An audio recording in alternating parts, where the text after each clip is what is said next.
নমস্কার বন্ধুরা, শুভরাত্রি। চলে এলাম আজকের রান্নার মানে রাতের ডিনার নিয়ে। খুবই সাধারণ রাতের ডিনার আজকে আমার।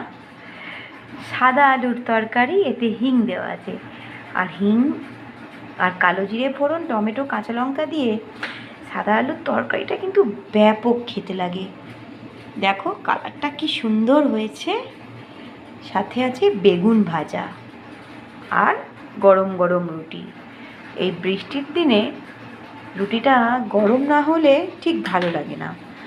গরম খাবারটাই অবশ্য সে যে কোনো সময়ই খাও তবেই ভালো লাগে, ঠান্ডা খাবার খেতে ভালো লাগে না, কিন্তু পরিস্থিতি অনুযায়ী অনেক সময় খেতেও হয়। এই হলো আমার আজকের ডিনার। তোমাদের আমার ডিনারটা কি ভালো লেগেছে? ভালো লাগলে লাইক, কমেন্ট, শেয়ার করো।